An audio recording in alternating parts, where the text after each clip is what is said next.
Why is your lunchbox empty? William Carter's voice was calm.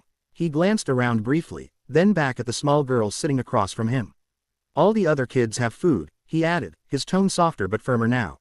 Sandwiches, fruit, milk. You can see that everyone's eating. Annie didn't respond immediately. Her small hands rested near the edges of her lunchbox, a faded pink one, worn smooth at the corners, the latch secured with a strip of tape. It sat open in front of her. For a moment, she turned her face slightly away from him. Not enough to be obvious, but enough for someone paying attention. Her eyes drifted downward toward the backpack, leaning against her chair. Almost instinctively, her foot nudged it closer as if to protect it. Then she looked back. I already ate, she said quietly. William watched her for a long second. You ate already? He asked, one eyebrow lifting slightly. That was fast. I was hungry, Annie replied. Her voice steady, but just a little too quick. Before he could answer, a voice from nearby broke through. That girl, a cafeteria worker said to another, not bothering to lower her tone. She never eats every single day. Another voice followed. Yeah, she always asks to wrap the food up. Says she'll eat it later. William didn't turn his head. Slowly, he shifted his gaze back to Annie. She had gone still now, her fingers curled slightly into her palms, her eyes fixed on the table. Is that true? He asked gently. What they said. Annie hesitated, then shook her head lightly. I eat, she said. William leaned forward just a fraction, lowering his voice. Annie, he said, calm but certain.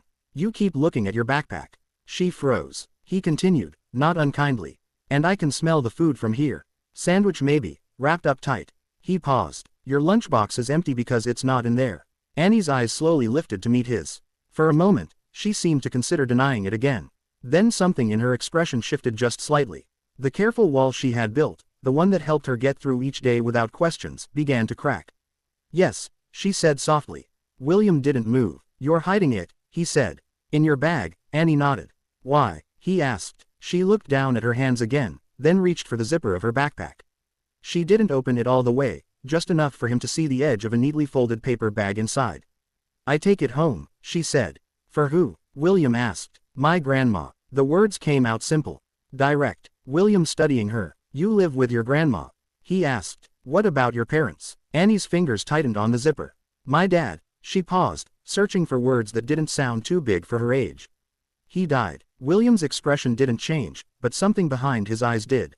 And your mom? Annie looked away again. This time longer. She left, she said quietly. She went away with someone. She didn't come back. William nodded slowly. And now it's just you and your grandma. Yes, sir. He took a breath, steady and controlled. Is she working? He asked. Annie shook her head. She used to, she said. At a school, but she lost her job. Another small pause. Now she tries to find work, cleaning, washing clothes for people, but sometimes there's not enough. William's gaze flickered once more to the bag in her backpack. And that's why you bring her your lunch. Annie nodded again. I eat a little, she added quickly, as if that part mattered sometimes. But I save some and I wrap it up. She swallowed. She needs it more. The cafeteria noise swelled around them. Children laughing, trays sliding, a teacher calling out instructions. But at that table, everything felt quieter. William looked at the small girl in front of him. An empty lunchbox, a full backpack, and a choice she made every single day without asking for anything in return. Does your grandma know you do this? He asked. Annie shook her head quickly. No, she'd be upset. Why? A faint, almost invisible smile touched her lips. She always tells me to eat everything, Annie said. She says, growing girls need strength. William let out a slow breath. He leaned back slightly, his eyes moving from Annie to the lunchbox, to the backpack, and then back to her again. The bell rang, sharp and final, cutting through the last threads of lunchtime chatter. Chairs scraped loudly against the floor as children rushed to line up, their voices spilling into the hallway in uneven waves. Annie zipped her backpack carefully, her small hands moving with practiced precision. As if this routine had been repeated so many times it no longer required thought, William Carter remained seated for a moment longer. He watched her stand, watched the way she adjusted the straps of her backpack, pulling them tight, making sure the weight sat evenly across her shoulders. It was not the careless movement of a child. Annie, he said. She paused, turning back slightly. Yes, sir. I'll walk you to class, he said. There was a brief flicker of hesitation in her eyes, not fear, but surprise. Adults didn't usually offer to walk beside her. They gave instructions, reminders, sometimes warnings, but not this. Okay, she said. After a second, they stepped into the hallway together. The noise of the cafeteria faded behind them, replaced by the echo of footsteps and the low hum of classroom doors opening and closing. The walls were lined with student artwork, bright, uneven drawings of houses, families, suns that were always a little too large. William glanced at them as they walked. "What grade are you in?" he asked. "First," Annie replied. "Do you like it?" She nodded. "I like reading," she said. "And music sometimes." "Sometimes," a small shrug. "When it's not too loud." William almost smiled at that. They reached a classroom near the end of the hall. A sign on the door read, "Mrs. Parker, Grade 1. Inside, children were already settling into their seats, the low buzz of conversation filling the room. Annie stopped at the doorway. "This is mine," she said. William nodded. "Annie," he said, his voice quieter now. "Can I ask you something?" She looked up at him again, her expression steady. "Yes, sir. After school," he said, choosing his words carefully. "Do you go straight home?" She hesitated, then nodded. "By yourself?" Another small pause. "Sometimes," she said, "but my grandma meets me when she can." William absorbed that. When she can. He nodded once. "All right," he said. "Have a good afternoon." "You too," Annie replied politely. She turned and walked into the classroom, slipping into her seat as if nothing unusual had happened. Within seconds, she was just another child among many, small, quiet, almost invisible. But William knew better now. He stood there for a moment longer than necessary, watching through the open doorway. Mrs. Parker began speaking, her voice warm and practiced, guiding the children into the next part of their day. Annie reached into her backpack not for the food, but for a worn notebook. She placed it neatly on her desk. William turned and walked back down the hallway. The assistant principal was waiting near the entrance, her expression bright but slightly strained, as though she had been searching for him. "Mr. Carter," she said, stepping forward quickly. "We were about to begin the tour of the new computer lab. The students are very excited to show you." "I'll need to reschedule that," William said. She blinked, caught off guard. "Oh, of course, if your schedule, I'd like to speak with the principal," he continued privately. The shift in his tone was subtle, but unmistakable. This was no longer a courtesy visit. "Of course," she said again, more carefully this time. "Mrs. Brooks is in her office." She led him down another hallway, quieter than the others, lined with framed photographs and certificates. The kind of hallway that held the school's history, the faces of past students, past achievements, moments that mattered enough to preserve. At the end of it, she knocked lightly on a wooden door. "Come in," a voice called from inside. Mrs. Eleanor Brooks looked up from her desk as they entered. She was in her early 50s, composed, attentive. The kind of presence that carried authority without needing to announce it. "Mr. Carter," she said, standing. "I hope everything is going well." "It is," William replied. "But I'd like to talk about one of your students." Something in his expression made her pause. "Of course," she said. "Which student?" "Annie," he said. "Annie Johnson." There was a brief flicker of recognition in Mrs. Brooks's eyes. She gestured toward the chair across from her desk. "Please," she said. William sat. The assistant principal quietly excused herself, closing the door behind her. For a moment, the room was still. Then Mrs. Brooks folded her hands lightly on the desk. "What would you like to know?" she asked. William didn't answer immediately. He glanced once at the window where the afternoon light filtered in softly, then back at her. "Is it true," he said, "that she doesn't eat lunch?" Mrs. Brooks held his gaze. "Yes," she said. William nodded once. "And that she takes the food home." Another pause. "Yes, if this story touched your heart, take a moment to like this video and share your thoughts in the comments. Tell us where you are watching from. Your voice matters and helps stories like this reach more people. And if you believe kindness and justice still matter, subscribe to the channel for more stories that remind us what truly counts." He exhaled slowly. "Why hasn't anything been done about it?" Mrs. Brooks leaned back slightly in her chair, considering him. "Something has been done," she said. "Within the limits of what we can do." William's expression didn't change. "Explain that to me," she nodded. "Annie's grandmother, Clara Johnson, has been her legal guardian for the past 3 years, she said. She's a proud woman, independent. She worked in education for most of her life." "Worked," William repeated. "She lost her position last year," Mrs. Brooks said. "Budget cuts. Since then, she's been taking whatever work she can find. Cleaning, laundry, odd jobs." William leaned forward slightly. "And that's not enough." "No," she said simply. "We've offered assistance." Mrs. Brooks continued. "Meal programs, community resources, referrals. She's accepted some, declined others." "Why decline?" William asked. Mrs. Brooks gave a small understanding look. "Because for some people," she said, "accepting help feels like losing something they've spent a lifetime holding on to." And Annie? He asked. Mrs. Brooks's expression softened slightly. She's observant, she said, more than most children her age. She sees what her grandmother is going through. She adapts. William thought of the backpack, the folded paper bag, the quiet decisions. She's not supposed to be the one adapting. He said. No, Mrs. Brooks agreed. She's not. Another pause. Then William asked, what time does she leave school? 3 o'clock, Mrs. Brooks said. Sometimes a little earlier if her grandmother comes to pick her up. William nodded. And today? Mrs. Brooks glanced at the clock on her desk. I believe she'll be walking home. William stood. The movement was sudden enough to shift the air in the room. Mrs. Brooks looked up at him.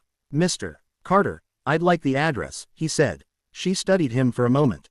Then she reached for a small folder on her desk, opened it, and wrote something down on a slip of paper. She handed it to him. William glanced at the address, then folded the paper once and slipped it into his pocket. Thank you, he said. As he turned toward the door, Mrs. Brooks spoke again. Mr. Carter, he paused. She's a good child, she said. And her grandmother is a good woman. William looked back at her. I know, he said quietly. He nodded once, then stepped out into the hallway, the address in his pocket and a decision already forming, one that, unlike the others he had made in his life, had nothing to do with profit, strategy, or outcome, and what he could no longer ignore. William Carter did not return to his office. By the time he stepped out of Maplewood Elementary, the afternoon light had shifted softer now, stretching long shadows across the parking lot. His driver had already pulled the car around, the engine idling quietly, the kind of silent efficiency William had built his entire life around. He stood there for a moment, the folded slip of paper still resting in his pocket. An address, a simple thing, and yet it felt heavier than most contracts he had signed in the last decade. Sir, his driver prompted gently. William opened the rear door, then paused. Take me to this address instead, he said, pulling the paper out and handing it over. The driver glanced at it briefly, then nodded. Yes, sir. As the car pulled away from the school, William leaned back into the leather seat, his eyes fixed on the passing streets. Suburban Ohio unfolded outside the window. Small houses, trimmed lawns, the quiet rhythm of a community that moved at a pace far removed from boardrooms and quarterly reports. He had grown up in places like this. Not exactly the same, but close enough. He remembered streets where people knew each other's names, where doors stayed unlocked a little longer than they should, where hardship existed, but dignity was guarded like something sacred. He also remembered hunger, not as a dramatic event, but as a constant calculation. What to eat, when to eat, whether to eat at all. He hadn't thought about that in years. Not really. The car slowed as they turned onto a narrower street. The houses here were older. Their paint slightly faded, porches worn from time and weather. It wasn't neglect, it was endurance. We're here, sir, the driver said. William looked up. The house was small, single story. The porch sagged just slightly at one corner, as if it had been leaning that way for years, and no one had the time or money to fix it. A wooden chair sat near the front door, its paint chipped but clean. The kind of place that had been taken care of as much as possible. I'll wait here, the driver added. William nodded, stepping out of the car. The air felt different here, quieter still. He walked up the short path to the front door, his polished shoes out of place against the uneven concrete. For a moment, he simply stood there looking at the house. Then he knocked. There was a pause, not long, but long enough to suggest that whoever was inside moved carefully, deliberately. The door opened. A woman stood there, late 60s, maybe early 70s. Her posture was straight, her expression composed, her hair, streaked with gray, was pulled back neatly. She wore a simple cardigan over a blouse that had been ironed with care. There was nothing careless about her. Yes, she said. Her voice was calm, measured. William recognized it before he fully understood why. Mrs. Johnson, he said. She studied him for a moment, her eyes sharp despite her age. Not suspicious, not welcoming. Assessing. Yes, she said. And you are William Carter. The name meant something. He saw it, not in recognition of his success, but something else. Something searching. I'm sorry to come unannounced. He continued. I met Annie at school today. That shifted her expression slightly. Not fear, concern. Is she all right? She asked immediately. She's fine, William said. She's in class. The tension in her shoulders eased. Just a fraction. Then what is this about? She asked. William hesitated, not because he didn't know what to say, but because for the first time in a long time, he wanted to say it correctly. I wanted to speak with you, he said finally. About Annie. Mrs. Johnson held his gaze for a long moment. Then she stepped aside. You may come in, she said. The house was modest, but orderly. A small living room opened directly from the door, furnished with a worn sofa, a wooden coffee table, and a bookshelf filled with neatly arranged volumes. Nothing expensive, nothing unnecessary, but everything had its place. William noticed the details. A folded blanket draped carefully over the back of the couch. A pair of reading glasses resting beside a stack of papers. A faint scent of detergent lingering in the air. Clean, always clean. Please sit, Mrs. Johnson said, gesturing toward the sofa. William did. She remained standing for a moment, then took the chair across from him. What exactly did Annie tell you? She asked. There was no defensiveness in her tone, but there was control.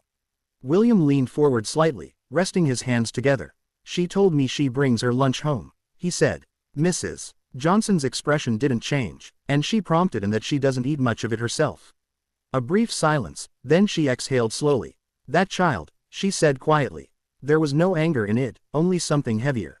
She thinks I don't notice, she added. William watched her closely. But you do, he said. Of course I do. Her voice was steady, but softer now. I didn't raise her to go without, she continued, and I certainly didn't raise her to lie about it. William nodded. Why haven't you stopped her? He asked. Mrs. Johnson looked at him, then really looked at him. Because she said stopping her would require explaining why she feels the need to do it in the first place. The words settled between them. And you don't want to do that, William said. I don't want her carrying burdens that belong to me, Mrs. Johnson replied. Silence followed. Then William asked, is it that bad? Mrs. Johnson didn't answer immediately. Instead, she reached for the papers on the table, straightened them slightly, then set them back down. A job lost, she said. Savings stretched. Work that comes and goes. She looked up at him. It is not a tragedy, Mr. Carter. It is simply reality. Reality. William had built his life escaping that word. I can help, he said. The response was immediate. No, not harsh, not loud, but absolute. William didn't flinch. I'm not offering charity, he said. That is exactly what you are offering, she replied calmly. He held her gaze. Then let me rephrase, he said. I owe you. That caught her attention. A slight narrowing of the eyes. I don't believe we've met, she said. William leaned back slightly, studying her face. The lines of time had changed it, but not completely. You taught at Jefferson Elementary, he said. 25 years ago. She went still. I was in your class, he continued. 4th grade. A longer silence now. Then slowly she said, I taught many children. William nodded. I know, he said. But not all of them came to school without lunch. That did it. Recognition. Not immediate, but undeniable. Her eyes sharpened, searching his face more carefully. Now you, she began, then stopped. William didn't help her. He let her find it. And when she did, it showed not in surprise, but in something quieter, something deeper. You were a quiet boy, she said slowly, sat in the back, always watching. William allowed himself a small nod. And sometimes, she added, her voice softer. Now, you stayed after class. He nodded again. You gave me food, he said. The room fell silent, not empty. Full. Mrs. Johnson looked at him for a long moment. Then she leaned back in her chair. I see, she said. William's voice was steady when he spoke again. You didn't ask questions, he said. You didn't make it a big thing. You just made sure I had something to eat. Mrs. Johnson's gaze dropped briefly to her hands. That's what teachers do, she said. No, William replied quietly. That's what good people do. Another silence. Then he leaned forward again. Let me return that, he said. Mrs. Johnson looked up, and this time her expression was different. Not resistant, not accepting, but considering carefully. Kindness is not a debt, Mr. Carter, she said. William nodded. I know, he said. But sometimes it comes back anyway. From somewhere down the street, the distant sound of children's voices drifted through the open window. School was ending. Time was moving. And for the first time since he had walked into that cafeteria, William Carter understood that this moment, this quiet conversation in a modest living room was not separate from the rest of his life. It was connected to it deeply, and whatever came next, he was already part of it. The sound of a screen door creaking open came a few minutes later. William turned his head slightly toward the front window. Through the thin curtain, he could see a small figure stepping onto the porch. Moving carefully, as if balancing something important, Annie, she pushed the door open with her shoulder, her backpack still strapped tightly to her back. For a brief second, she didn't notice him. Her attention was fixed on something else, on the quiet urgency of getting inside, of completing a task she had already decided mattered more than anything else. Grandma, I brought. She stopped mid-sentence. Her eyes landed on William. Everything in her posture changed. Not fear, not quite, but awareness. The kind that comes from a child who has learned that unexpected adults inside the home usually means something serious. Annie, Mrs. Johnson said gently, her tone steady, reassuring. It's all right. Annie didn't move right away. Her gaze shifted between her grandmother and William, trying to understand the shape of the moment. This is Mr. Carter, Mrs. Johnson continued. He used to be one of my students. That seemed to settle something. Not completely, but enough. Annie stepped fully inside, closing the door behind her. She slipped off her shoes near the entrance without being told, placing them neatly side by side. Then she walked further in. Her movements quiet, controlled. William noticed that, too. Everything about this child was careful. Hi, Annie said softly. Hi, Annie, William replied. She nodded once, then reached for her backpack. Slowly, she unzipped it and pulled out the same paper bag he had seen earlier. She held it for a moment, then walked over to her grandmother and placed it gently on the table. I saved it, she said. Mrs. Johnson looked at the bag, then at Annie, then back at the bag again. There was no surprise in her expression, only something deeper. Thank you, baby, she said quietly. Annie nodded, satisfied, as if the most important part of her day had just been completed. I'm going to do my homework, she added, already turning toward the small hallway that led deeper into the house. Wash your hands first, Mrs. Johnson said automatically. I will. And then she was gone. The house grew quiet again. But it was a different kind of quiet now. One filled with the presence of something real, something that had just unfolded without performance or explanation. William looked at the paper bag on the table. It was folded with care, protected, carried across the day. That's every day, he asked. Mrs. Johnson nodded slowly. Every day, she said. He exhaled. And you let her? The question was not judgmental, but it was direct. Mrs. Johnson rested her hands lightly on the table. I don't let her, she said. I just haven't found a way to stop her without breaking something in her. William frowned slightly. What do you mean? She looked toward the hallway where Annie had disappeared. That child, she said, her voice softer now, has decided that she is part of this household survival. William didn't respond. She doesn't see herself as someone who needs to be taken care of. Mrs. Johnson continued. She sees herself as someone who helps take care. He leaned back slightly, absorbing that. She's 6, he said. I know. She shouldn't have to think like that. I know that, too. There was no defensiveness in her tone. Only truth. William glanced again at the bag. Then why not accept help? He asked. Real help enough that she doesn't have to do this anymore. Mrs. Johnson's eyes returned to him. And what would that teach her? She asked. He paused. That someone will step in. He said that she doesn't have to carry this alone.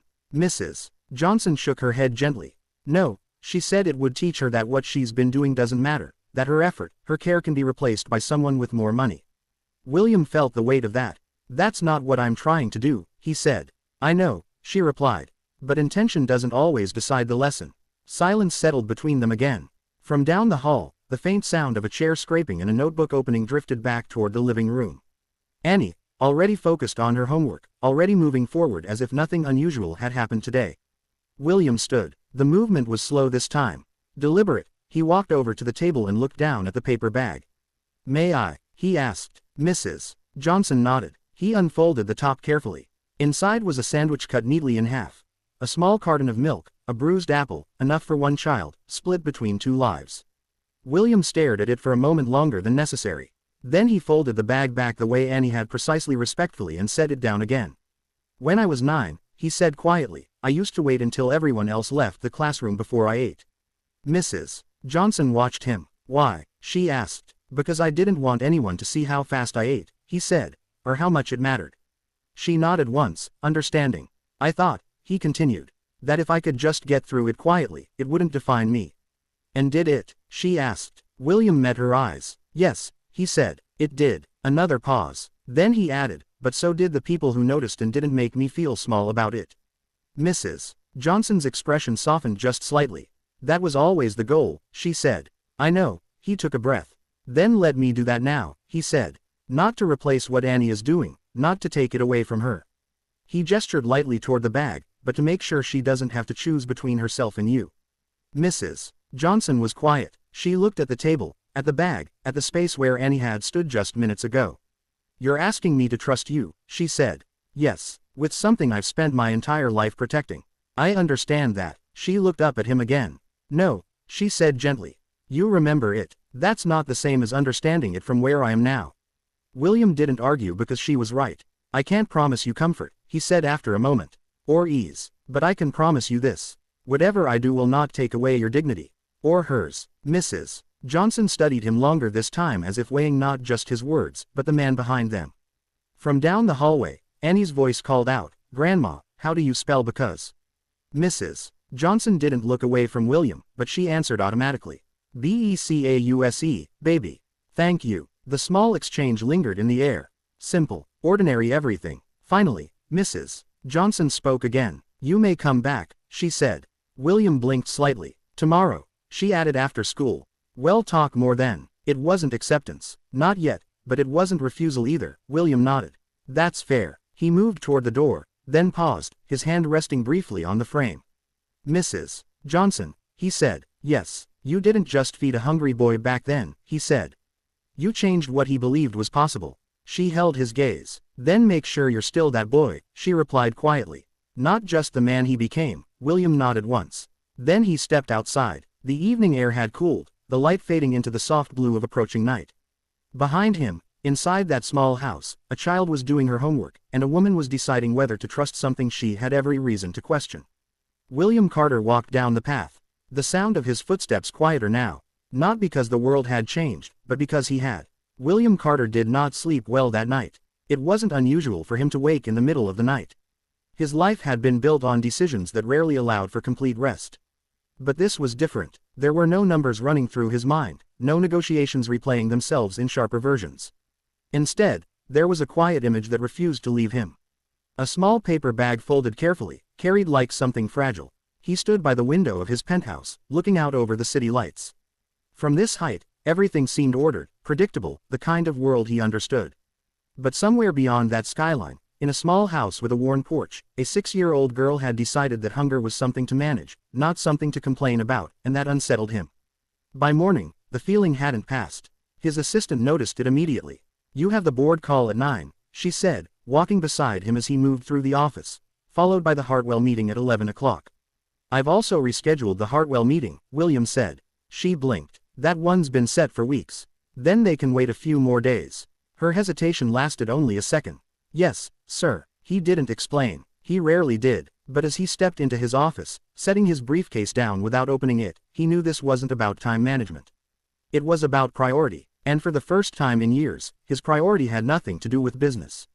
The day moved, but differently. He took the board call. He answered questions. He made decisions. From the outside, nothing had changed. His tone was steady, his responses, precise, but underneath it, something else was running. A quiet calculation, not of profit, of impact. At 2:30, he ended his final meeting early. "Cancel the rest of the afternoon," he said. His assistant looked up from her tablet. "You have 3 more. "I don't," he replied. That was enough. By 2:45, he was back in the car. Same address, he told the driver.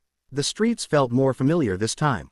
Not because they had changed, but because he had. When the car pulled up in front of the house, William didn't hesitate. He stepped out before the engine fully settled, walking up the path with a certainty that hadn't been there the day before. The door was already open. Annie sat on the porch steps, her backpack beside her, her hands folded in her lap as she watched the street with quiet patience. She looked up when she saw him. "You came back," she said. It wasn't surprise, it was confirmation. "I said I would," William replied. She nodded as if that settled everything. "She's inside," Annie added, standing up and brushing her hands lightly against her dress. "She's been waiting." William paused at that. Waiting. The word carried weight. He stepped inside. Mrs. Johnson was at the table again, the same stack of papers in front of her, though they had been rearranged. Her posture was the same, composed, controlled, but there was something different in her eyes.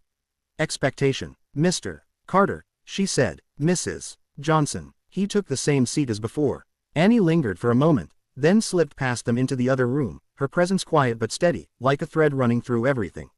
Mrs. Johnson folded her hands. "You came back," she said. "I said I would." A small pause. "That matters," she replied. William inclined his head slightly. "I meant what I said yesterday," he continued. "About helping." "And I meant what I said," she replied, "about not accepting charity." "I'm not offering charity. You are offering something I didn't ask for." Sometimes people don't ask because they've learned not to expect an answer. Her gaze sharpened slightly. "And sometimes," she said, "people offer because it makes them feel better. Not because it's what's needed." William didn't look away. Then tell me what's needed, he said. That landed not as a challenge as on and Mrs. Johnson leaned back slightly, considering him. You want specifics? She asked. Yes, she nodded slowly. Consistency, she said, not a one-time gesture, not something that disappears when it becomes inconvenient. William listened. Opportunity, she continued, work that respects what I've done with my life. Not something that reduces me to what I've lost. Another pause. And stability, she added. Enough that that child doesn't feel like she has to carry anything that belongs to me. William absorbed each word. No drama, no exaggeration, just clarity. That's reasonable, he said. It's necessary, she corrected. He nodded once. Then that's what we build. She watched him carefully. Build, she repeated, not give. Yes. A longer silence followed. Then she asked, why? William leaned back slightly. Because 25 years ago, he said, you saw a boy who didn't have enough, and you chose not to look away. Her expression didn't change, but something in the room shifted. That doesn't obligate me now, she said. No, he agreed, but it changed me then. And this, he gestured lightly toward the house, toward the space Annie occupied. This is my chance to make sure that change meant something.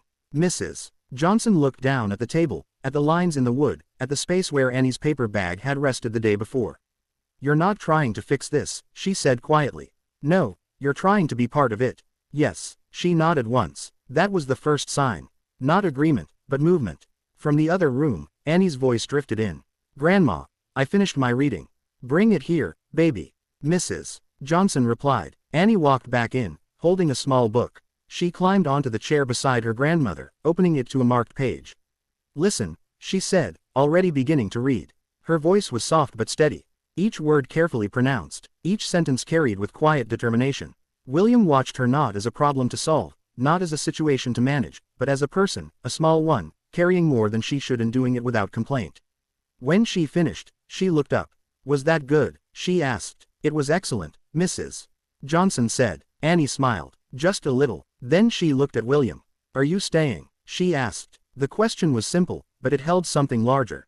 William met her gaze. Yes, he said, and for the first time, he realized that this wasn't just about coming back the next day. It was about something else entirely, something longer, something that would require more than intention, more than money. Something that would require him to show up again and again and again. And this time, he was ready to do exactly that. The next morning arrived quietly, but nothing about it felt ordinary to William Carter. He sat at the head of a long conference table, sunlight cutting across polished wood, executives speaking in measured tones about projections, risks, and opportunities. The language was familiar, precise, efficient. It was the language he had mastered. And yet, for the first time in years, it felt distant. If we move forward with the expansion, we'll need to reallocate. Hold on, William said. The room fell silent immediately. It always did. He leaned back slightly in his chair, his fingers resting loosely against the table. For a moment, he didn't speak, not because he didn't know what to say, but because he was deciding whether any of it mattered the way it used to. We'll revisit this next week, he said finally. A few of the executives exchanged brief glances. Next week, one of them repeated carefully. The timeline is tight. William's gaze shifted toward him. So was everything else, he replied. There was no edge in his voice. No frustration, just finality. The meeting ended 10 minutes later. His assistant followed him out into the hallway. Her steps quick, efficient. You've pushed 3 decisions in 2 days, she said. That's not like you. William stopped walking. She almost ran into him. That's because I'm deciding which decisions actually matter, he said. She studied him for a moment. This wasn't defiance. It wasn't distraction. It was something else. Is this about the school? She asked. William didn't answer directly. Clear my afternoon again, he said. She nodded. Yes, sir. By 2:40, he was already in the car. The driver didn't ask this time. The route had become familiar. As they turned onto the street, William noticed something he hadn't the day before. Not the house, not the porch, the people, a man mowing his lawn. 2 houses down. A woman sitting on her steps with a cup of coffee, a child riding a bike in slow circles at the end of the block, a community, not broken, not helpless, just stretched. The car stopped. William stepped out. Annie was already there again, sitting on the porch steps, her backpack beside her, her posture calm, but alert, as if she had been expecting him, not with excitement but with certainty. You came early, she said. William checked his watch by a few minutes. She nodded, accepting that as accurate. I finished my homework at school, she added, so I didn't have to rush. There was no pride in her voice. Just planning. William sat down on the step beside her. It felt different today, less like an intrusion, more like a place he had been before. "Did you eat lunch today?" he asked. Annie glanced at him briefly. Then away. "A little," she said. "How much is a little?" She considered the question. "Half," she replied. "And the other half?" She nudged her backpack lightly with her foot. "Inside." William nodded. "That's better than yesterday." Annie shrugged. "I didn't feel as hungry today." William almost responded to that. Almost pointed out the difference, but he didn't. Instead, he said, "That's a start." She looked at him then, studying his face the way children sometimes do when they're trying to decide if an adult is saying something real or just something nice. "Grandma says, starts matter." She said, "She's right." "I know." A small pause. Then Annie asked, "What are you doing here again?" The question wasn't rude, it was direct. William considered his answer. "I'm trying to understand something." He said, "What?" "How to help without making things worse." Annie frowned slightly. How would helping make things worse? William glanced at the front door. "Sometimes," he said, "when people try to fix a problem too quickly, they don't see everything that's already holding it together." Annie followed his gaze toward the house, toward her grandmother. "She's strong," Annie said. "I know. She says we're okay." William looked back at her. "And what do you think?" Annie didn't answer right away. She picked at a loose thread on her sleeve, her small fingers working carefully. Then she said, "I think she wants me to believe that." The honesty of it landed softly, but it landed. William nodded. "That makes sense." The front door opened. Mrs. Johnson stepped out onto the porch, her eyes moving first to Annie, then to William. "You're early," she said. "By a few minutes," William replied. Annie stood. "I told him that," she said. Mrs. Johnson allowed herself the faintest hint of a smile. "Of course you did." She gestured toward the door. "Come inside." This time the invitation felt different. Not cautious, not reluctant, measured, but open. Inside, the house carried the same quiet order as before. But now William noticed more. A calendar on the wall with handwritten notes. A stack of envelopes. Bills likely kept neatly in one corner. A small jar near the sink with loose coins inside. Details. Small things, but they told a story. Mrs. Johnson sat at the table. William took the same seat across from her. Annie moved to the side, pulling out a notebook, but her attention remained close, listening without appearing to. "I made a few calls this morning," William said. Mrs. Johnson didn't react immediately. "To people in the district," he continued, "about part-time positions, administrative support, tutoring programs, roles that match your experience." She studied him. "You move quickly," she said. "I move when something matters. And this matters." "Yes, Aosa." "What did they say?" she asked. "They said they'd consider it," William replied. "If the right recommendation came with it." Her eyes narrowed slightly. "And you would be that recommendation?" "Yes." Another silence. Not uncomfortable, but full. "And what do you get from that?" she asked. William leaned back slightly. "A chance to do this the right way," he said. She held his gaze. "And if I say no, then I keep looking for another way." That answer lingered. From across the room, Annie looked up briefly, not interrupting. "Just listening." Mrs. Johnson glanced at her, then back at William. "You're not used to being told no, are you?" she asked. William allowed himself a small, honest smile. "No," he said, "but I'm learning." She nodded once. "That's good," she said. Another pause. Then she asked, "And the rest of it?" "The rest, the stability you mentioned yesterday." William's expression shifted slightly. "I'm working on that too," he said. "School meal programs. Expanded access quietly." "Quietly," she repeated. "No press, no announcements." She considered that. "Why?" "Because this isn't about being seen," he said. "It's about making sure she doesn't have to carry a backpack full of food home every day." Annie's hand stilled for just a second, then continued moving across the page. Mrs. Johnson noticed. "Of course," she did. She looked back at William. "You're paying attention," she said. "I am." A long moment passed. Then slowly, she nodded. "All right," she said. The word was quiet, but it changed everything. William didn't speak. He didn't need to. "On one condition," she added. "Name it." She gestured toward Annie. "You don't take away her choice to care," she said. "You just make sure she has the freedom not to." William nodded. "That's fair." From the other side of the room, Annie looked up again. "Does that mean I can still bring her things?" she asked. Mrs. Johnson smiled gently. "It means you won't have to," she said. Annie thought about that, really thought. Then she said, "I might still want to sometimes." William met her gaze and that he said will always be your choice. For the first time since he had met her, Annie smiled fully. Not big, not loud, but real. And in that small, quiet moment, something shifted again. Not just in the room, but in all of them. The following week did not unfold the way William Carter had expected.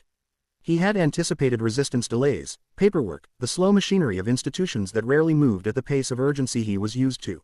What he had not anticipated was how quickly things could begin to shift when the right pressure was applied in the right places. By Tuesday morning, 2 calls had been returned. By Wednesday afternoon, 3 meetings had been scheduled. By Thursday, the school district had reopened a part-time instructional support position.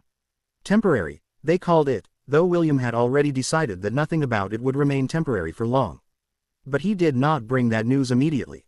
Instead, he returned to the house. Again and again, each afternoon, just before 3, each time, Annie was there first, waiting, not impatiently, not expectantly, but with the same quiet certainty she brought to everything. She would sit on the porch steps, her backpack beside her, her posture relaxed but attentive, as if she had already accepted that this was now part of her routine. On Thursday, she was drawing. William noticed it as he approached, the way her small hand moved carefully across a sheet of paper. Her head tilted slightly in concentration. "What are you working on?" he asked as he sat beside her. Annie didn't look up right away. "A house," she said. William glanced down. It was simple. Crayons, straight lines that weren't quite straight, a roof that leaned slightly to one side, but there were details, flowers by the steps, a window with curtains, a small figure standing in the doorway. And another just outside. "That's you?" he asked, nodding toward the smaller figure. Annie shook her head. "That's me and Grandma," she said, pointing. "We're both inside." William looked at the second figure. "And this one?" Annie hesitated. Then she said, "That's someone visiting. Not living there, not part of it, visiting." William nodded slowly. "I see." She finally looked up at him. "You always come back," she said. It wasn't a question. "No," he said quietly. "I don't always." Annie frowned slightly. "But you come back here." "Yes." She studied him for a moment longer, then looked back at her drawing. "That's different," she said. William didn't respond because she was right. Inside, Mrs. Johnson had begun to shift as well. Not in dramatic ways, not in anything that could be pointed to as a clear change, but in the small, almost invisible adjustments that come when trust begins to take shape. She no longer stood when he entered. She no longer measured every word before speaking. And on that Thursday afternoon, there was something new waiting on the table, a folder neatly arranged, labeled. William noticed it immediately. Mrs. Johnson followed his gaze. "I gathered my records," she said. "Teaching certifications, references, past evaluations." William stepped closer, picking up the folder. "You didn't have to do this," he said. "Yes," she replied calmly. "I did." He looked up at her. "If we're going to do this properly," she continued, "then I need to meet you halfway." The words carried weight, not obligation. Participation. William nodded once. "That's exactly how this should work." From the doorway, Annie watched them, not interrupting, but present. "Always present. Does that mean you're going back to work?" she asked. Mrs. Johnson turned toward her. "It means I'm trying to," she said. Annie considered that, then nodded. "Okay," she said. No exit, no celebration, just acceptance.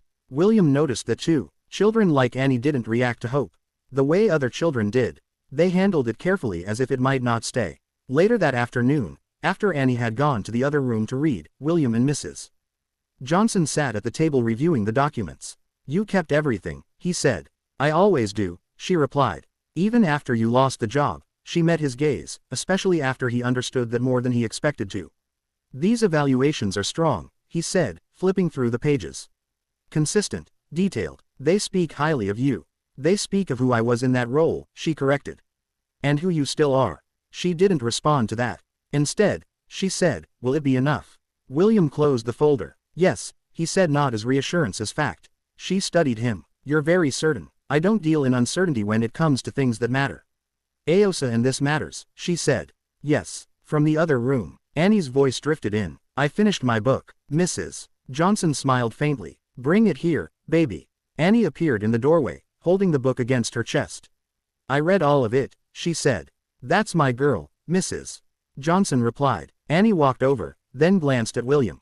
"Are you still working?" she asked. "Something like that," he said. She nodded, then climbed into the chair beside her grandmother. "What happens next?" she asked. The question was simple, but it carried something more. William leaned forward slightly. "Next," he said, "we make sure your grandma has a place to work again."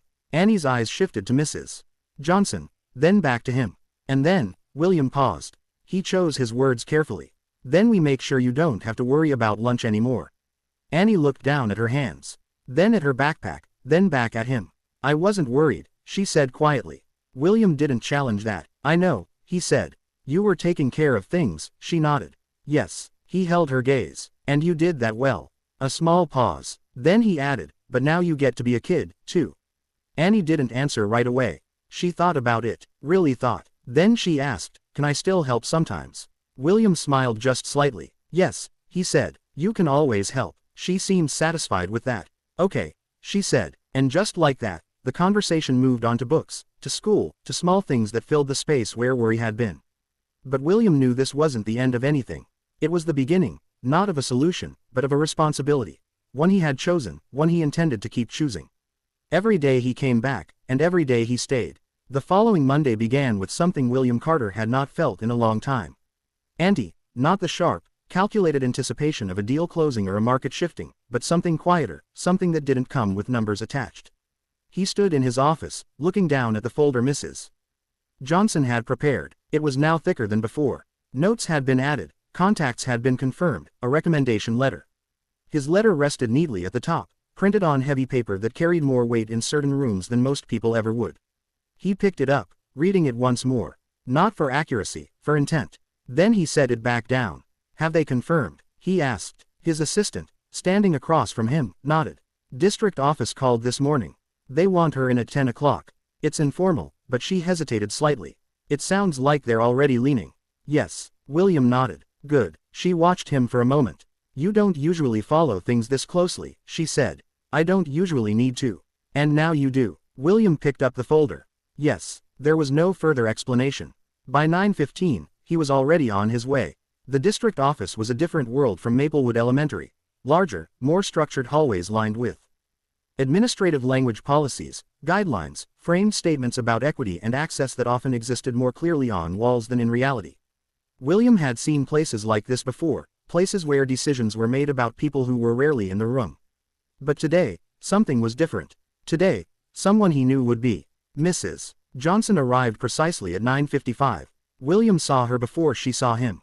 She walked through the front doors with the same composed posture she carried everywhere. Shoulders straight, movements deliberate, dignity intact. She wore the same cardigan, but it had been pressed again carefully. Her shoes were polished, not for appearance, for respect, for herself. He stepped forward. Mrs. Johnson. She turned her expression steady. Mr. Carter. A brief pause. You didn't have to come, she said. I know, but you did. Yes, she studied him for a moment, then nodded once. All right, she said. They sat together in the waiting area, though not side by side. There was space between them, intentional, respectful. Neither spoke much. They didn't need to. At 10:07, a woman stepped out from behind a glass door.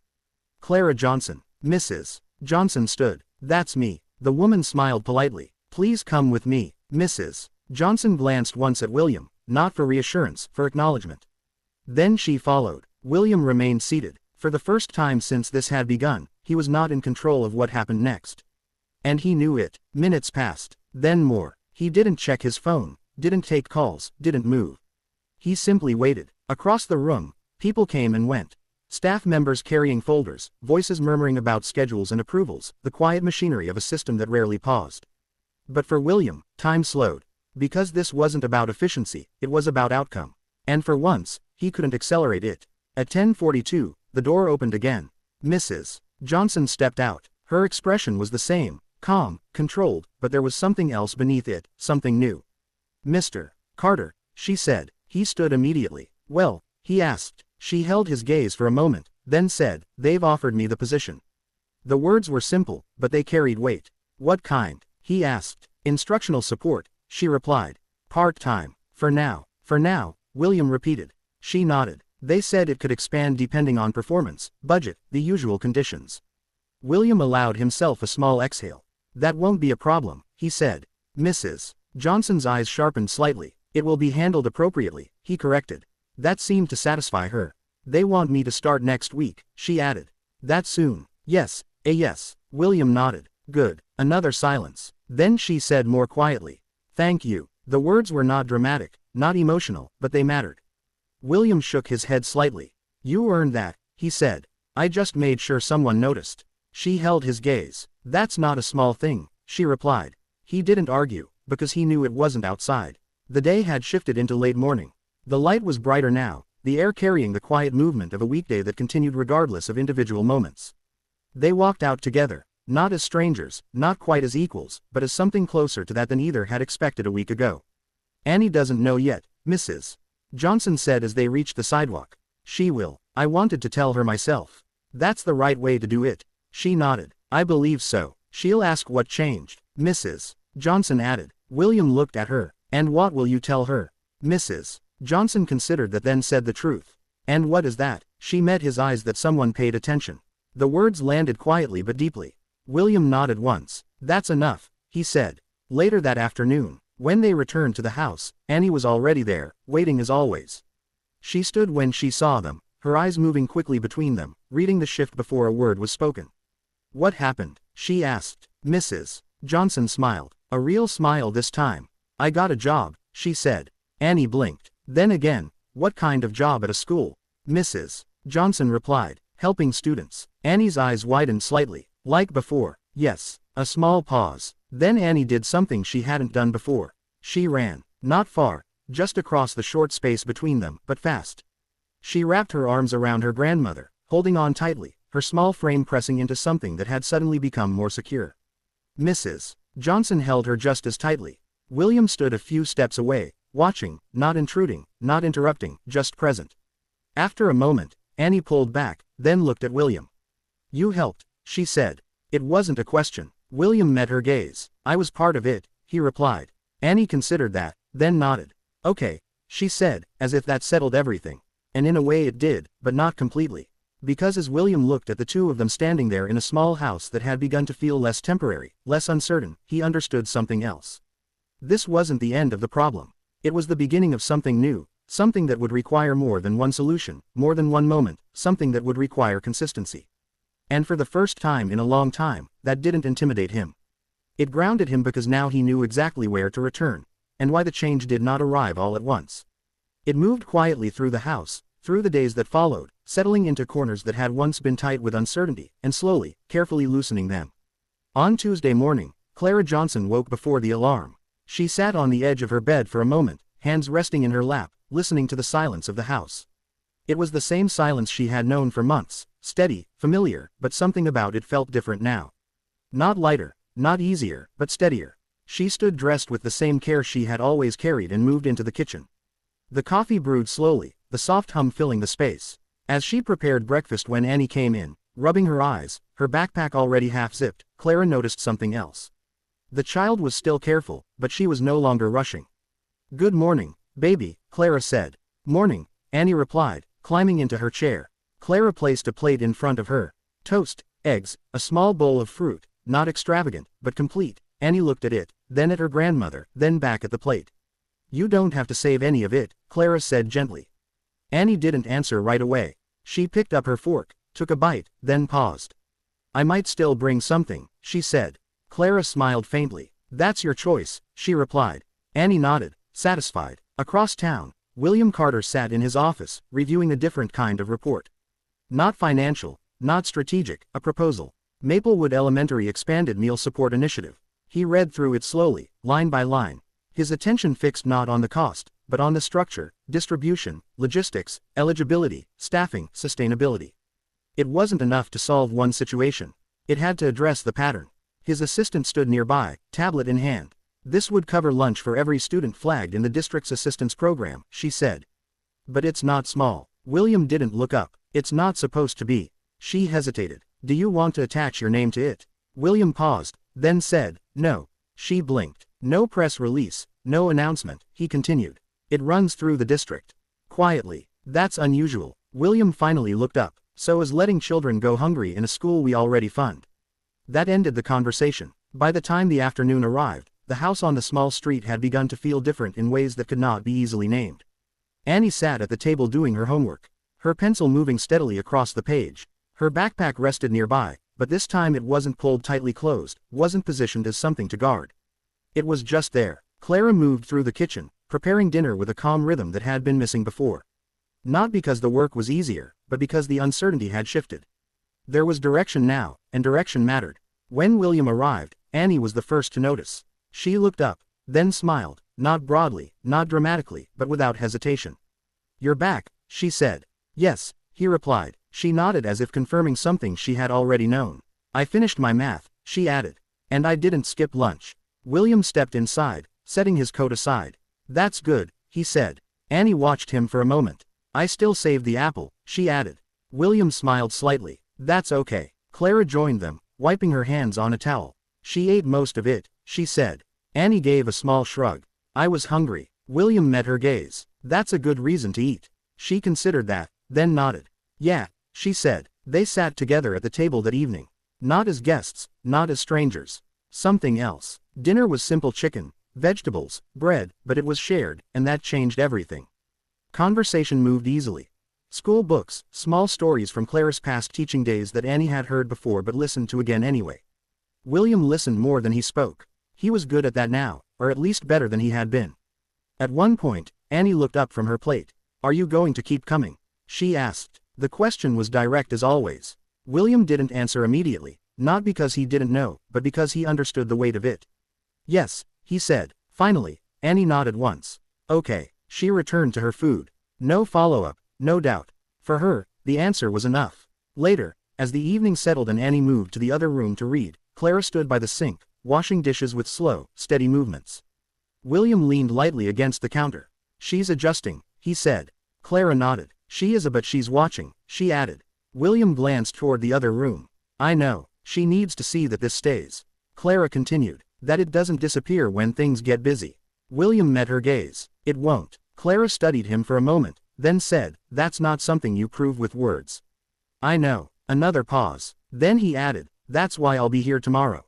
Clara didn't respond right away. She turned back to the sink, rinsing the last plate, setting it carefully in the rack. Finally, she said, "Good." From the other room, Annie's voice drifted in. "Grandma, can you come see this part?" Clara dried her hands. "I'm coming, baby." She stepped away, leaving William alone in the quiet kitchen for a moment. He looked around at the table, at the chair Annie had been sitting in, at the small details that made up a life that had once been invisible to him, and he understood something clearly now. This wasn't about fixing a problem. It was about staying long enough to become part of the solution. Not for a day, not for a week, but for as long as it took, and for the first time in a long time, that felt like exactly where he was supposed to be. By the end of the week, the change had become visible beyond the walls of the house.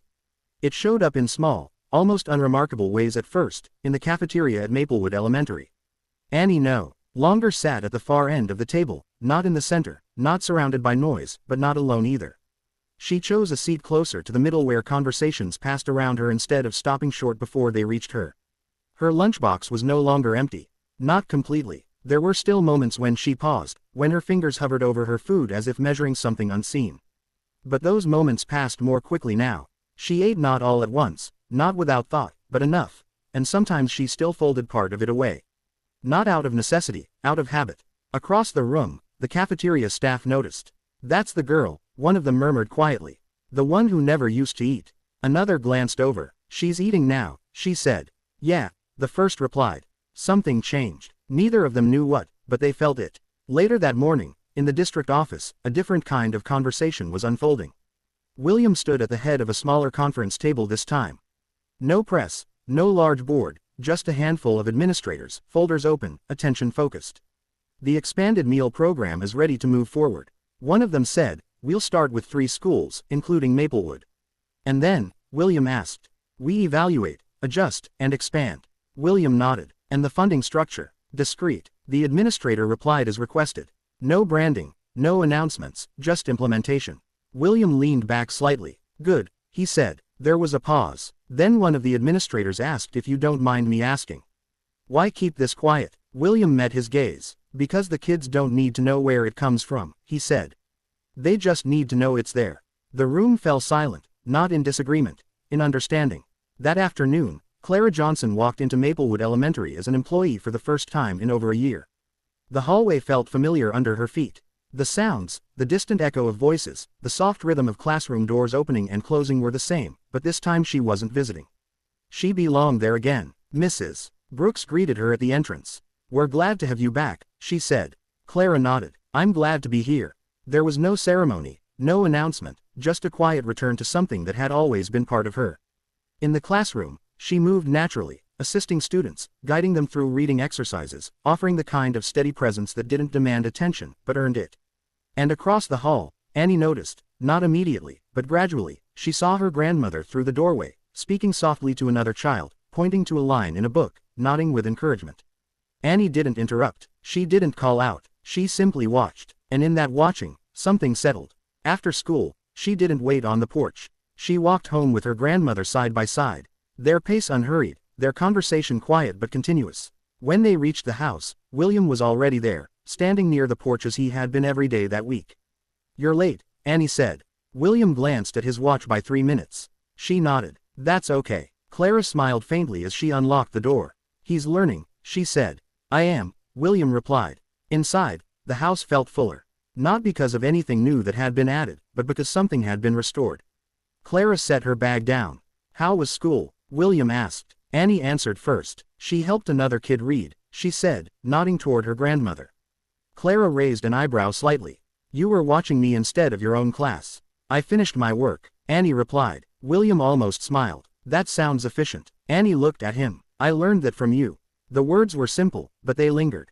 Later, as evening settled in, the three of them sat together again. Dinner was a little easier now. Not more elaborate, just steady. At one point, Annie reached into her backpack and pulled out her lunch container. She opened it. Inside there was a small portion of food left. She looked at it, then at her grandmother. "I saved some," she said. It had a gaze. "You don't have to," she replied gently. "I know, Aosa, but I wanted to." Clara nodded. "Then we'll share it," she said. Annie smiled. Not because she had to, because she chose to. William watched the exchange quietly. He didn't interrupt. He didn't redirect. He understood now that this small act, this shared moment was not something to be replaced. It was something to be respected. After dinner, Annie moved to the living room with her book. Clara began clearing the table. William stepped beside her. "The program starts next week," he said quietly. Clara nodded. "I heard. It won't change everything overnight. I don't expect it to." A pause, "But it will change something," he added. Clara looked at him. "It already has," she said. William followed her gaze toward the living room. Annie sat on the floor, reading, her posture relaxed, her movements unguarded, not watching the door, not listening for what might be missing. Just reading. That's the part that matters. Clara continued softly. William nodded. "Yes," he said, and as the evening settled into a quiet rhythm, pages turning, dishes drying, the soft hum of a house no longer held together by quiet sacrifice. William Carter understood something with absolute clarity. This was no longer about stepping in. It was about staying, not as a solution, but as a presence, not to replace what had been built, but to make sure it no longer had to stand alone. The first real test did not come with warning. It arrived quietly in the middle of an ordinary afternoon, disguised as something small enough to ignore. But William Carter had learned over the past weeks that the smallest moments were often the ones that mattered most. It started at Maplewood Elementary. The expanded meal program had officially begun that Monday. No announcements, no ceremonies, just a quiet adjustment behind the scenes. More food available, fewer restrictions, no child turned away or singled out from the outside. It looked like nothing had changed. Inside, everything had. In the cafeteria, Annie stood in line like the other children. Her tray held steady in both hands. She didn't hesitate the way she used to. Didn't glance around as if checking whether she belonged there. She simply moved forward. When it was her turn, the lunch staff smiled at her. "What would you like today, Annie?" one of them asked. Annie looked at the options. "Chicken," she said, "and the apple." Good choice. The tray was filled without question. No forms, no quiet looks, no whispered conversations behind her back, just food, just normal. But as she stepped away, something else happened. A boy behind her, older, louder, leaned toward another child and said, just low enough to think no adult would hear, "She used to take food home like she didn't have any."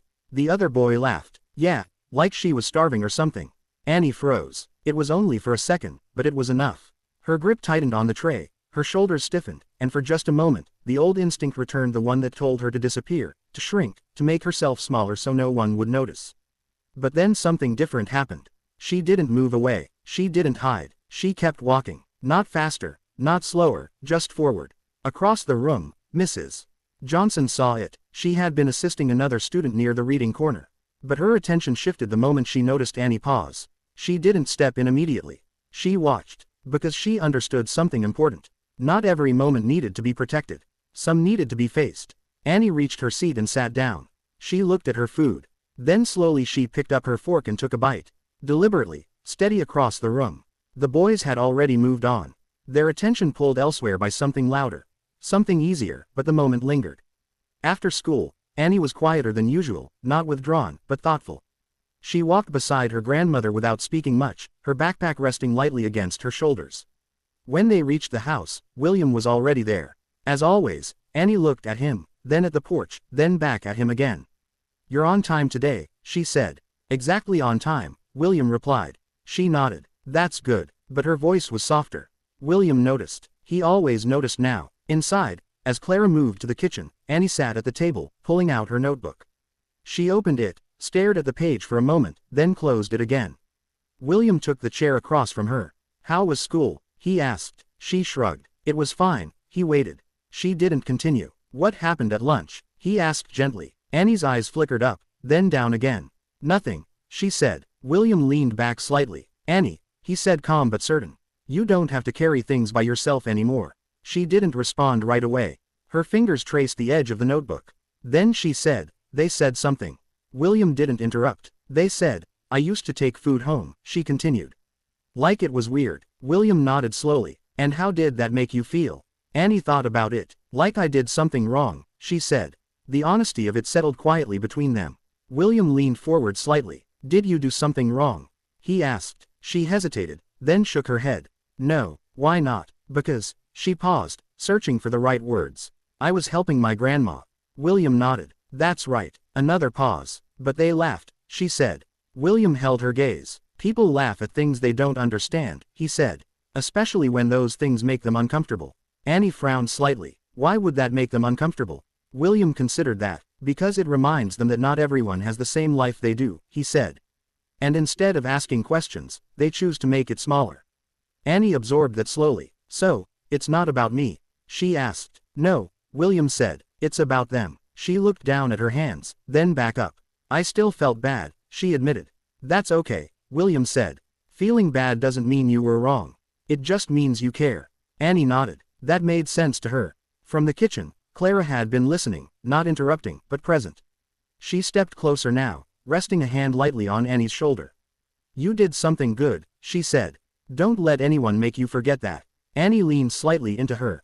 "I won't," she said. William watched the two of them, then said quietly, "And if it happens again, you don't have to handle it alone." Annie looked at him. "Will you be there?" she asked. The question was simple, but it carried weight. William didn't hesitate. "Yes." Annie nodded. "Okay." Later that evening, as the house settled into its familiar rhythm, William stood near the doorway, preparing to leave. Clara walked with him to the porch. "She handled it." Clara said she did, "but it won't be the last time." William nodded. "No." Clara looked out at the street. "This world doesn't change just because one thing gets better," she said. "I know, but she's stronger now," Clara added. William glanced back inside. Annie sat at the table again, her notebook open, her pencil moving steadily across the page.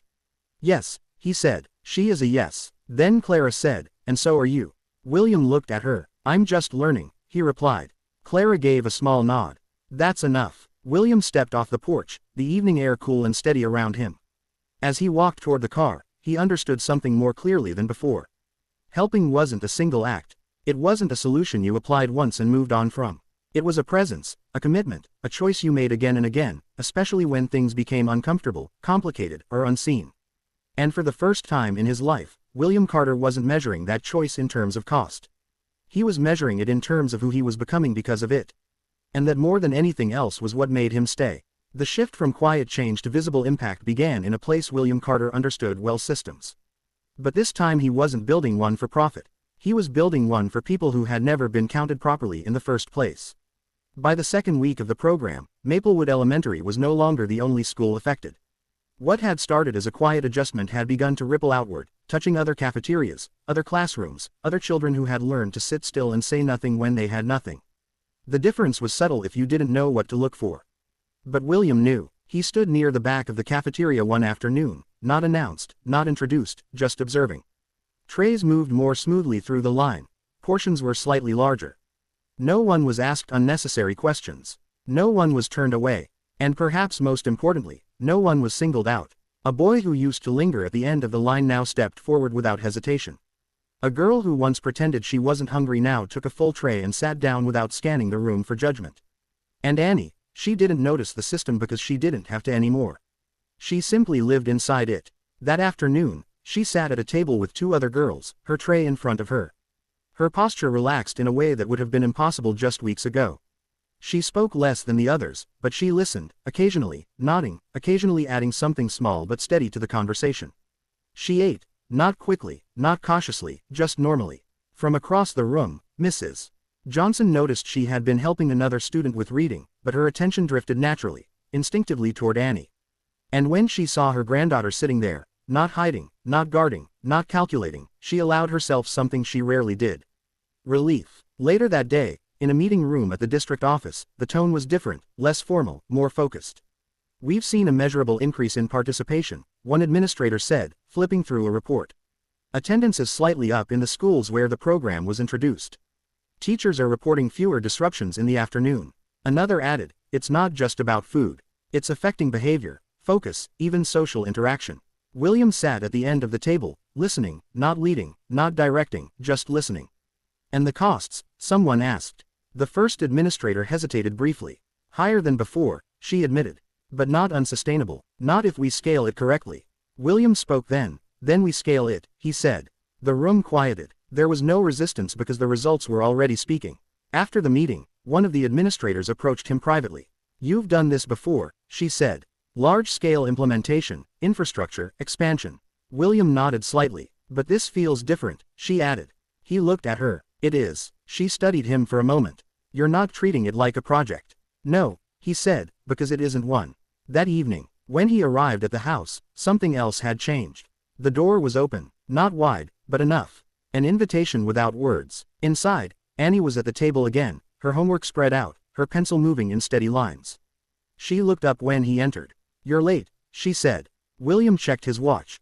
"By 5 minutes." She nodded. "That's still okay." There was a rhythm to this now, an expectation, not demanding, but real. Clara stood in the kitchen preparing dinner, her movements efficient, but no longer hurried. "You've been busy," she said without turning.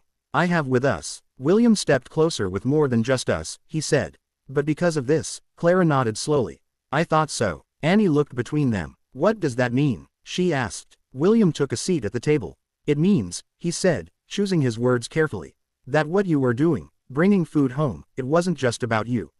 Annie frowned slightly. "It wasn't." "No," he said. "It showed something bigger." She considered that. "Like what?" "Like how many people need help but don't ask for it," he said. "And how easy it is to miss that if no one is paying attention." Annie looked down at her notebook. Then back up. "So other kids were doing that too." "Some were," William said in different ways. A small silence followed. Then Annie said, "Are they okay now?" William met her gaze. "They're better," he said. That seemed to matter to her. "Good," she said. Clara watched the exchange quietly. Then she asked, "And what happens when you're not here to watch it?" William didn't answer immediately. He leaned back slightly, considering the question. Then he said, "Then it has to keep working anyway." Clara nodded. That's the right answer. Dinner that night felt different again. Not because of what was said, but because of what no longer needed to be. There was no quiet tension beneath the conversation. No unspoken calculations about what could be saved, what needed to be stretched, just presence, just time shared. At one point, Annie reached into her backpack out of habit, then paused. She looked at it, then slowly closed it again. William noticed. Clara noticed too, but neither of them said anything because they understood. Some habits didn't disappear overnight, but they could change. Later, as the evening settled, Annie moved to the living room, her book open, her legs tucked beneath her as she read. Clara stood by the window. William joined her. "You've started something," she said quietly. "Yes, and you think it will last." William looked out at the street. "I'm making sure it does." She glanced at him. "That's a different kind of promise." "I know." Yes. Then she said, "Most people don't understand that helping one person isn't enough." William nodded. "It's not supposed to be." Clara smiled faintly. "No," she said, "it's supposed to be the beginning." William looked back toward the living room. Annie turned a page, completely absorbed in her book. Her world no longer shaped by what was missing, but by what was possible. And in that quiet moment, William Carter understood something more clearly than ever before. This was no longer about a single act of kindness. It was about building something that could exist without him standing in the room. Something that would continue even when no one was watching, because that was what real change looked like. And for the first time in his life, he wasn't just part of it. He was responsible for making sure it endured. The moment did not arrive with noise. It came quietly, the way most important things did in Annie's life, without announcement, without warning, and without anyone realizing at first how much had changed. It was a Friday at Maplewood Elementary. The air carried a different kind of energy, not louder, not chaotic, but lighter. Teachers moved with a little less tension in their shoulders. Students laughed a little more freely. Even the cafeteria, once a place where small silences had carried heavy meaning, felt open. Not perfect, but open. That afternoon, something new had been planned. Not a celebration, not officially, just a small gathering in the school auditorium. Students sharing music, reading short pieces, presenting small projects they had worked on over the past weeks. It was the kind of event schools held all the time, the kind that rarely made headlines or drew attention beyond parents and staff. But for Annie, it mattered. She stood backstage, her small hands gripping a piece of paper, her eyes scanning the room through the narrow gap in the curtain. Rows of folding chairs filled slowly. Teachers, a few parents, staff members, familiar faces, safe ones, and near the back, standing rather than sitting, was William Carter. He hadn't announced his presence. He hadn't needed to. He was just there. Annie looked at him for a moment longer than she meant to. Then she turned back. "You ready?" a teacher asked gently. Annie nodded. "I think so." Her voice was steady, not loud, but steady. In the front row, Clara Johnson sat with her hands folded neatly in her lap. Her posture was the same as always, composed, grounded, but her eyes moved constantly, tracking every detail, every movement on that stage. Not because she was worried, because she cared. The program began simply. A few children read short poems. A small group sang a song slightly off-key but full of enthusiasm. Applause came easily, warmly, without judgment. Then Annie's name was called. There was a brief pause backstage, a breath. Then she stepped forward. The stage lights were not bright enough to blind her, but they were enough to make everything beyond the first few rows blur slightly. She could see shapes, movement, but not faces except one near the back. Still watching, she walked to the center of the stage, the paper still in her hands. For a moment, she didn't speak, not because she was afraid, because she was choosing her words. Then she began. "This is called the Lunchbox," she said. Her voice carried softly through the room. Not practiced, not polished, but real. "Some people think an empty lunchbox means nothing is there," she read. "But sometimes it means something is being saved." The room grew quiet, not out of obligation. Out of attention. Annie continued, her eyes occasionally lifting from the page, her voice gaining strength with each line. "It means someone is thinking about someone else. It means someone is trying to help, even if they are small. It means you don't always see the whole story." Clara's hands tightened slightly in her lap.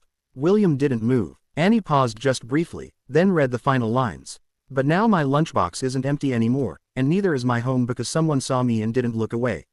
Silence followed, not long, but deep. Then applause rose soft at first, then fuller, filling the room in a way that felt different from before. Not just polite, earned. Annie looked up, not searching, knowing. Her eyes found William, then her grandmother, and for the first time since this had all begun, there was no hesitation in her expression, no calculation, just presence. She stepped back. The moment passed, but something remained. After the program, the room filled with movement again. Conversations resumed. Children gathered their things. Teachers exchanged quiet words of encouragement. Annie moved through it calmly, her paper still in her hand. Clara reached her first. "That was beautiful," she said. Annie nodded. "I wrote it myself." "I know." A small pause. Then Annie asked, "Did I say it right?" Clara smiled gently. "You said it exactly the way it needed to be said." William approached a moment later. He didn't interrupt. He waited. Annie looked at him. "You came," she said. "I told you I would." She nodded. "I know there was no need for more than that." For a moment, the three of them stood there, no longer separate parts of a story, but something shared around them. The room continued its quiet movement. But for William, everything felt still because he understood something now that he hadn't before. This wasn't just about change. It was about recognition. Not the kind that came with headlines or attention. The kind that came from seeing someone fully and choosing not to turn away. Later, as the evening settled and the house returned to its familiar quiet, Annie placed her paper on the table. She smoothed it carefully, then left it there, not hidden, not folded away. Visible. Clara noticed, William noticed, too, and neither of them moved it because some things were meant to stay where they could be seen, not as reminders of what had been missing, but as proof of what had been found. And in that quiet house, Under the soft light of an ordinary evening, the story that had begun with an empty lunchbox had become something else entirely, not finished, but whole. The final change did not announce itself. It didn't arrive with a speech or a ceremony or a moment that clearly marked where one life ended and another began. Instead, it settled in quietly, the way morning light slips through a window. Gradual, steady, impossible to ignore once you notice it. Weeks had passed, not many, but enough. Enough for routines to take shape. Enough for uncertainty to loosen its grip. Enough for something fragile to begin feeling permanent. On a cool Monday morning, Annie stood in the kitchen, her backpack resting against the chair, her fingers wrapped around a glass of milk. She wasn't rushing. She wasn't watching the clock with that quiet urgency that used to follow her every movement. She was simply there. Clara moved beside her, preparing breakfast with the same care she had always carried, but without the invisible weight that once pressed behind every action. The stove clicked softly, the scent of toast filling the room, the rhythm of a home no longer defined by what it lacked. "Eat before it gets cold," Clara said. "I will," Annie replied. And she did, not because she had to remind herself, because it was normal now. Across town, William Carter stood in a different kind of room. Not a boardroom, not an office, a school cafeteria. Maplewood Elementary had changed, not dramatically, not in ways that would draw attention from the outside, but in ways that mattered. Children moved through the lunch line without hesitation. Staff worked with quiet confidence. There was no tension in the air, no unspoken calculations about who belonged where. It worked, not perfectly, but steadily. William stood near the back, his hands resting loosely at his sides, watching the room the way he had learned to watch everything. Now, not for flaws, not for inefficiencies, but for what people didn't say out loud, he saw a boy take a second helping without looking over his shoulder. He saw a girl laugh with her friends, her tray untouched by fear or hesitation. And then he saw Annie. She walked through the line, her steps unhurried, her tray balanced easily in her hands. When she reached the counter, she spoke clearly, choosing her food without glancing around, without shrinking. She turned and for a moment their eyes met. She didn't stop, she didn't wave, she just smiled, a small certain smile. Then she walked to her table and sat down. William exhaled slowly, not relief, not pride, something quieter, something deeper, understanding. That afternoon, the house felt different again. Not because anything had changed that day, but because everything had settled into place. Annie sat at the table, her homework spread out, her pencil moving steadily. Clara moved through the kitchen preparing dinner without rushing, without pausing to calculate what needed to be saved for later. And William sat with them, not as a visitor, not as someone passing through, but as part of the space. "Staying tonight?" Annie asked, not looking up from her work. William glanced at Clara, then back at Annie. "For dinner," he said. Annie nodded. "Okay." That was enough. After a moment, she added, "I don't have to bring food home anymore." William leaned back slightly. "I know." She paused, her pencil hovering over the page. "But I still think about it," she said. Clara looked at her. "That's not something you forget," she said gently. Annie nodded. "I don't want to forget," she replied. William watched her. "Why not?" he asked. Annie looked up. "Because if I forget, I won't notice when someone else needs help." The words were simple, but they carried something far beyond her years. Clara's expression softened. William didn't speak right away because there was nothing to correct, nothing to guide. Only something to recognize. "That's how it starts," he said quietly. Annie tilted her head slightly. "What does?" "Paying attention," he replied. She nodded as if that made sense. Because to her, it already did. Dinner that evening was quiet, not silent, but easy. Conversation moved without effort. Small things, ordinary things. School assignments. A story Clara shared about a student who had finally learned to read a difficult sentence. Annie's thoughts about a book she was halfway through. And William listened, not because he had nothing to say, but because he understood now that being present mattered more than filling space with words. After dinner, Annie gathered her things and moved to the living room, her book in hand, her posture relaxed. Clara stood at the sink, washing dishes slowly. William joined her. "You've changed her life," he said.